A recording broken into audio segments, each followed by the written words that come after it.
Los israelitas estaban en un largo viaje. Viajaban a través de un desierto vasto y vacío. Era un lugar difícil para vivir. Había poca comida y no mucha agua. Sin embargo, no estaban solos. Dios estaba con ellos, proveyendo para cada una de sus necesidades. Cada mañana, una sustancia extraña aparecía en el suelo. Era como una capa delgada de escarcha. El pueblo la llamó maná. Esa era su comida, un milagro del cielo.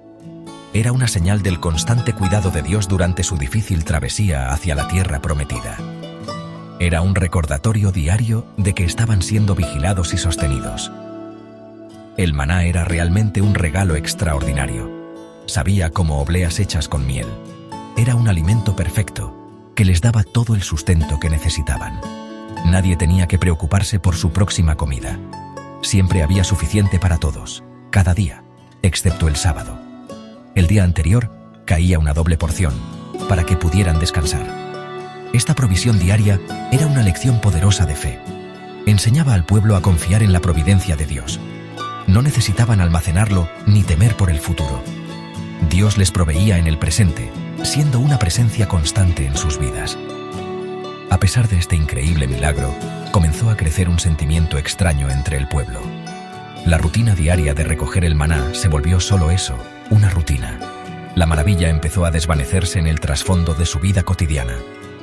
Lo que antes era un asombroso regalo del cielo se volvió familiar, y con la familiaridad llegó un cierto aburrimiento. Empezaron a ver el maná no como una bendición, sino como una dieta monótona. Olvidaron el hambre que habrían sufrido sin él. El milagro se volvió tan predecible que dejó de sentirse como un milagro. Su enfoque cambió del regalo a sus limitaciones. Esto es algo muy humano. Muchas veces nos acostumbramos a las cosas buenas en nuestra vida. Un trabajo estable, una familia amorosa o la buena salud pueden volverse parte del paisaje. Dejamos de verlas como bendiciones por las que estar agradecidos. Como los israelitas con el maná, podemos empezar a dar por sentados estos regalos fundamentales. El milagro del sustento diario se perdió en una generación que empezó a cansarse de su constancia. Anhelaban algo diferente, algo más emocionante. La presencia constante y confiable del alimento ya no era suficiente para satisfacerlos. Sus corazones empezaron a buscar satisfacción en otro lado. Las quejas comenzaron en voz baja. Empezaron con la chusma o multitud mixta que estaba entre ellos. Estas eran personas que se habían unido a los israelitas al salir de Egipto. Pronto, su descontento se extendió a todos los demás. El pueblo empezó a llorar. Gritaban, «Si tan solo tuviéramos carne para comer». Pero esto no era un grito de hambre genuina. El maná les daba todo el alimento que necesitaban. Era un grito de deseo. Una añoranza por un sabor diferente, por una vida diferente. No estaban hambrientos de comida, estaban hambrientos de variedad y del pasado que habían dejado atrás. Comenzaron a recordar su tiempo en Egipto, pero su memoria era selectiva y distorsionada. Recordaban. Recordamos el pescado que comíamos en Egipto sin costo alguno. También los pepinos, melones, puerros, cebollas y ajos. Convenientemente olvidaron la dura realidad de sus vidas allí. Olvidaron la esclavitud, el trabajo brutal, el sufrimiento y el dolor.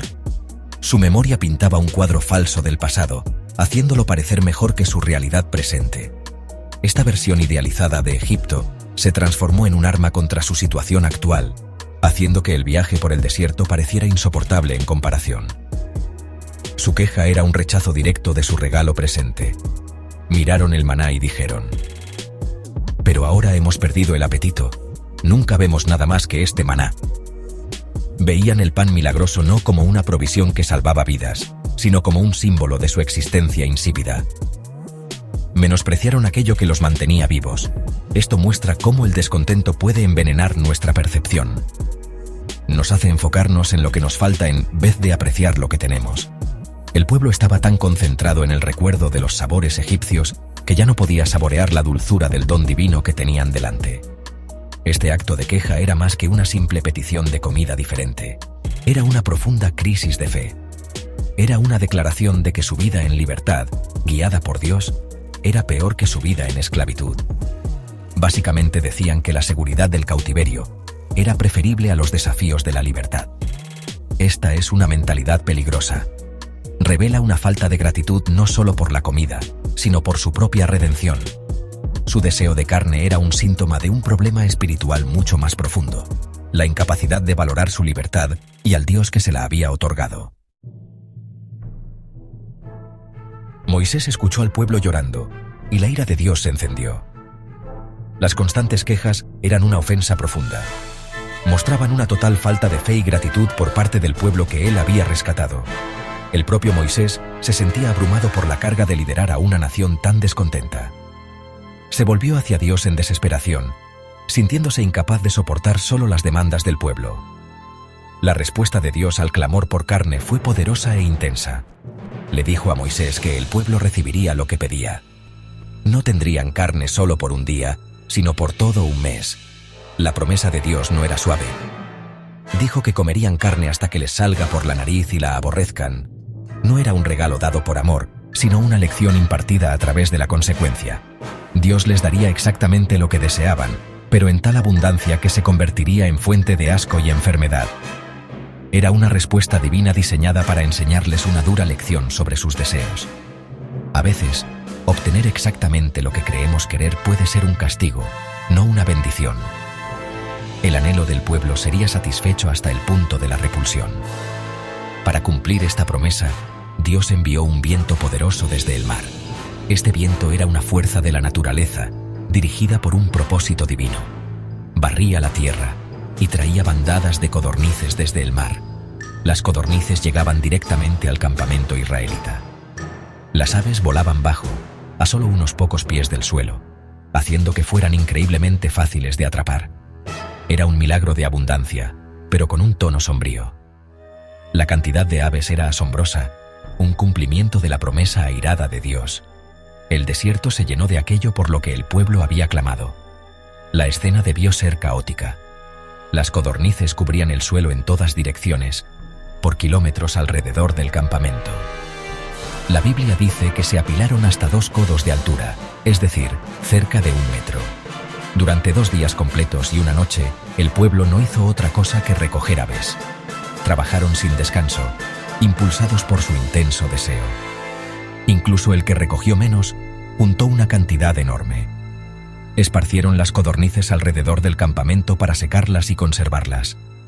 Su deseo inmediato se estaba cumpliendo más allá de sus sueños, pero no veían el peligro que venía con ello. El pueblo comenzó a comer la carne que había recogido. Se dieron un festín con las codornices, finalmente satisfaciendo ese anhelo que los había consumido. Pero mientras la carne aún estaba entre sus dientes, antes de ser masticada, sucedió algo terrible. La ira del Señor, que había estado acumulándose, los golpeó. Una plaga severa se desató entre quienes se habían entregado a su deseo intenso. El mismo alimento que tanto anhelaban se convirtió en el instrumento de su ruina. Su ansia los condujo directamente al desastre. La satisfacción de su deseo fue inmediata, pero las consecuencias fueron rápidas y mortales. Este evento muestra el peligro del deseo descontrolado. El pueblo no fue castigado por tener hambre o por querer carne. Fueron castigados por la actitud detrás de su anhelo. Fueron castigados por su ingratitud, su rechazo a la provisión de Dios y su nostálgica añoranza por la esclavitud de Egipto.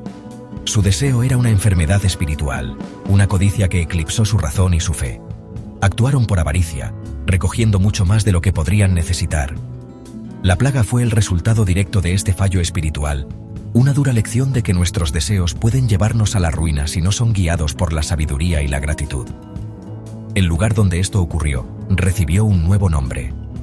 Se llamó, que significa las tumbas del deseo o las tumbas de la codicia. El nombre sirve como un recordatorio permanente y escalofriante de lo que sucedió allí. Todo un sitio fue definido por la incapacidad del pueblo de controlar sus deseos y apreciar lo que tenían. Es una advertencia para todas las generaciones futuras. Enseña que cuando dejamos que nuestros anhelos nos controlen, cuando nos quejamos de nuestras bendiciones, estamos caminando por un sendero peligroso. El nombre mismo inmortaliza el trágico desenlace de corazones ingratos. La lección de Kibrot Hatabá es simple pero profunda. Debemos ser conscientes de nuestros deseos y cultivar un espíritu de gratitud. Es fácil mirar nuestra vida y ver solo lo que nos falta, así como los israelitas solo veían la ausencia de carne. Podemos quejarnos de nuestro trabajo, nuestro hogar o nuestras rutinas diarias, pero debemos aprender a ver el maná en nuestras propias vidas, esas bendiciones diarias que damos por sentado. La verdadera felicidad no se encuentra en obtener todo lo que queremos, se encuentra en apreciar todo lo que tenemos.